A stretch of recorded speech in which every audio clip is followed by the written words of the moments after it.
that is why it's so important to start to use your intuitive mind, your guiding light, so to speak, and on the little things, so that eventually when something really big comes up that you need an answer to, that you are clear, you are on target with it, and you will move on the answer.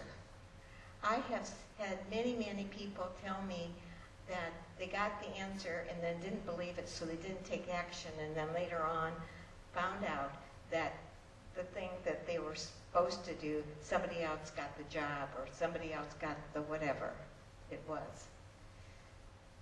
One of the first times that I was really in tune with my intuition was when I started doing my meditations, and I started to get in touch with that vibration and that energy. And I had a sense that I was to go to this a group of people to join this group of people that were newly divorced, which is one of those things that I wasn't wanting to do, okay? I didn't like the thought. I was newly divorced, and I thought, oh, you know, I don't want to be one of these people that goes out and goes to a singles party. That's not what I do. So anyway, I got over that. And then I said, okay, I'm going to go. So I went to this party, and it was like, you're going to meet somebody important. Important. Oh, what does that mean, an important somebody? So I went to the party, and I looked around. Well, who am I going to meet? Who's that person going to be? I checked everybody out, and nothing was happening. I wasn't feeling anything. And so it was almost into the party, and I walked into the kitchen to get a drink of water, and there was a man standing there. And I took one look at him, and I thought, oh my gosh, this is the person I'm supposed to meet. Now, this person was probably 20 years older than I was, and it wasn't an attraction like, boy, does he look hot. It wasn't that. It was just a sense to me that I needed to talk to this person. So I did.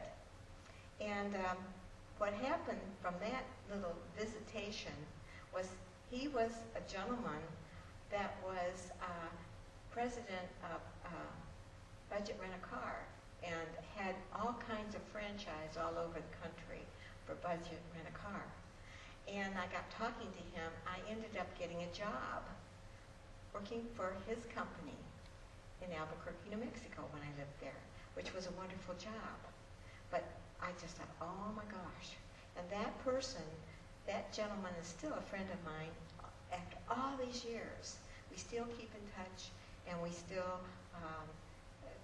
send Christmas cards to each other, and he'll one day show up at this meditation. He always ends up showing up at one of my meditations sometime, all over the country. He was in Kansas City, and he was in Detroit many, many years ago. He came here to a car show and ended up coming to this church for a Sunday service. But you see, you have to kind of go with your gut feeling and trust it, and find out where it's going to take you. Well, that gave me more courage. The reason I told you that story was that gave me courage to step out again and make some decisions from my inner voice, so to speak, the intuitive part of me. So that when things started rolling for me, and I had to follow that guidance, everything lines up for you. When you are in perfect harmony with yourself, everything will work itself perfectly to bring forth the greatest opportunity for your soul. So, with that said, you have to get so in tune with what needs to be done with you, meditating, listening to your intuition, will give you the confidence to make decisions from an intuitive nature rather than your intellect. See, our intellect will give us what we want to hear a lot of times, or, well, this is the best thing for me to do. So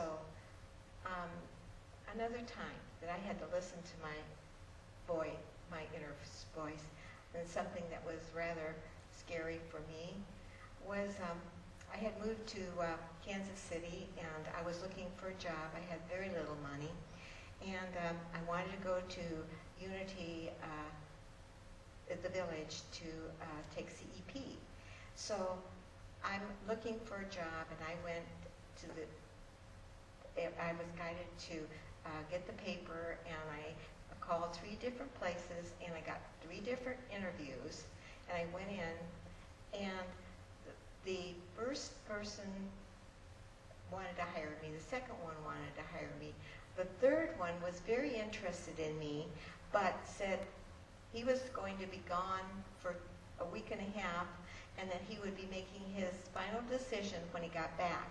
Now, here I was with no money, and I had 2 job offers, and my intuition said, this third job is your job, don't take the first 2. Oh, God, was I scared. It's just like, oh, God, I hope this is right, I hope I did it right, but oh, I do have some confidence in my intuition. So I said no to the first 2 jobs. The man comes back, hires me, and I work for this company, and I have this job that gives me, so I have so much to do each day, and if I get that done, I can have the rest of the day off. And this is the way this job worked. And I was able to go to Unity Village and take all the classes I needed. I got through Unity Village classes in 2 years, which usually takes people 5 years to get through, simply because of their schedules and vacation times, because I've used a lot of my time, after at 4 o'clock I leave my office and go for the evening classes, or maybe go in the morning, come to work in the afternoon and get my work done. So you see, and I thought, oh, is that wonderful? My intuition knew what needed to be done and how I could be supported, whereas the other 2 jobs were even paid more, by the way. But this is the one that was going to get me through school.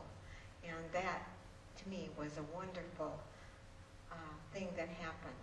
So every time I took my intuition and tested it, and I can give you lots of examples. I came here to Detroit, Michigan, because my intuition told me this is where I belong. I belong to come to this church. And you probably all heard that story, so I won't tell it to you again. But the whole thing is, we need to get it so ingrained in us. But you got to take the little steps here. You got to take those little tiny steps to make it possible for you to walk